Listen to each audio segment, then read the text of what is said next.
Good evening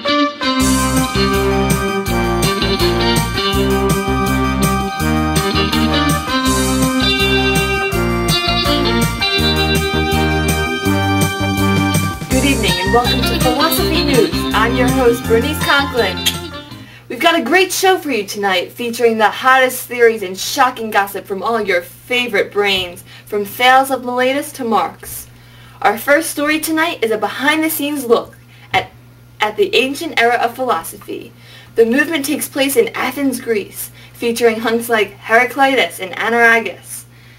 It's packed with action and juicy arguments between the sophists and the rest of the world, and focuses on the different theories of what the earth is made of. And my money's not on the rainbows and lollipops. Over to Jeanette Von Aken with our gossip fix. Jeanette? Thanks, Bernice. Well, I've got some tragic news for you tonight, folks. As you know, people have been buzzing about the relationship between Socrates and Plato. Right now, it seems it's all neither here nor there, as, to the shock of everyone, Socrates was found dead in his bathroom with an empty bottle marked hemlock in his limp hand. Rumor has it he was recently condemned to death for his radical beliefs and unconventional theories. The cause of death is still being speculated and no information is being released at this time. A teary-eyed Plato told a press conference to clear up the rumors swirling around. He says, quote, "I stand here today to tell you it is true that Socrates and I were more than friends. We were student and teacher. With this out in the open, I feel I can securely state that the oracle was right. Socrates was indeed the wisest in the land. But now he's gone and there's a new sheriff in town." Plato also confirmed reports that he will be writing a book on the works of Socrates. More information about how to pre-order your copy will be available on our website, www.whyarewehere.com. Back to you, Bernice.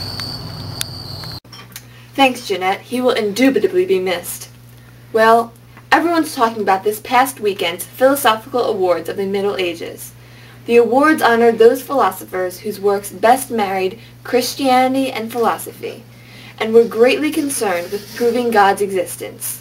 The biggest winners were Thomas Aquinas for his cosmological arguments that everything has a cause, and St. Anselm for his ontological argument that God has all possible good features. Janet Von Aken, who witnessed it all on the red carpet, is here with the scoop.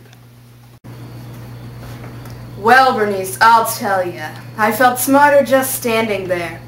There were all kinds of fashions being sported, from tunics to pantaloons to knickers. The after-party took place at the bachelor pad of René Descartes for the Crusaders of the Enlightenment, who apparently got quite cliquey. Erasmus, Francis Bacon, and Machiavelli were seen dishing the dirt on their theories of humanism, while trashing the old-hat scholasticism. Meanwhile, Descartes, Pascal, and Hobbes got chummy smoking cigars and discussing their attempts to integrate religion and philosophy. The monists put on their dancing shoes, and of course, Kant, Voltaire, John Locke, and Thomas Jefferson rebelled and laid low afterwards. Back to you, Bernice. Thanks, Jeanette. While things are heating up on Philosopher Idol, this week's theme of contemporary philosophy really amped up the competition.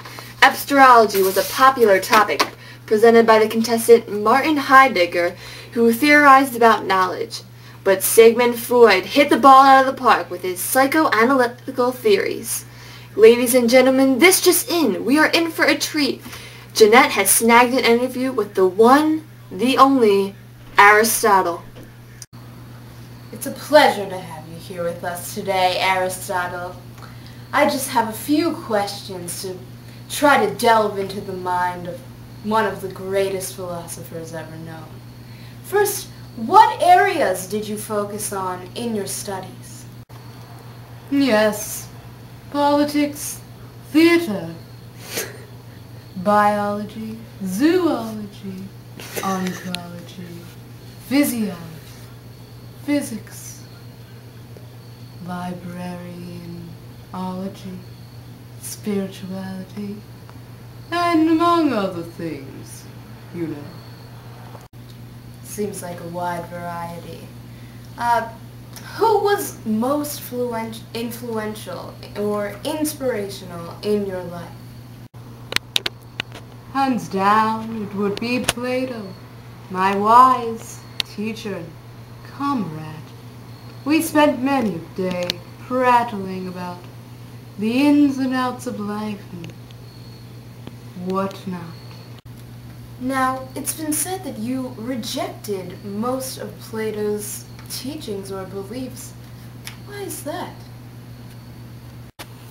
Well, Plato not only taught me his facts and figures on life, but, of course, he taught me the most important lesson, and that is how to question. And that is what I did. I don't think that he would have wanted it any other way. What would you say about what schools today teach in science classes about matter?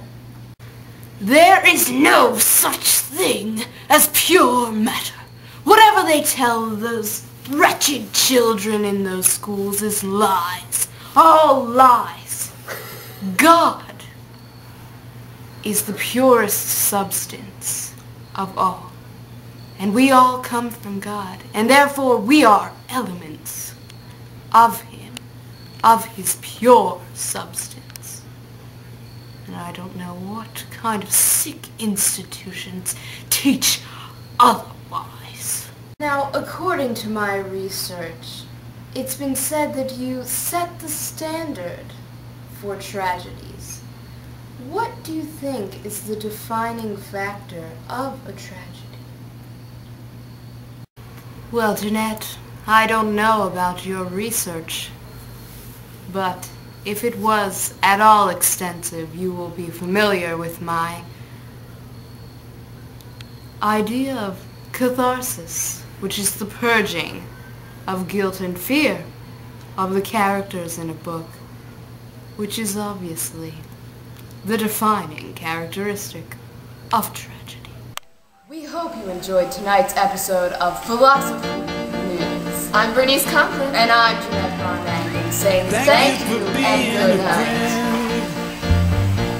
night. Good evening and welcome.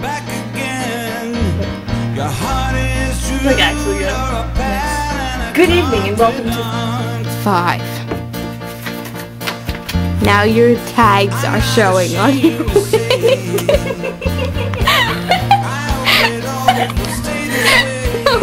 Athens, Greece, featuring hunks like Heraclitus and Anaxagoras. Logical arguments that everyone has a cause, and St. Angelo for his ontological Enjoy tonight's episode of PhilosophE.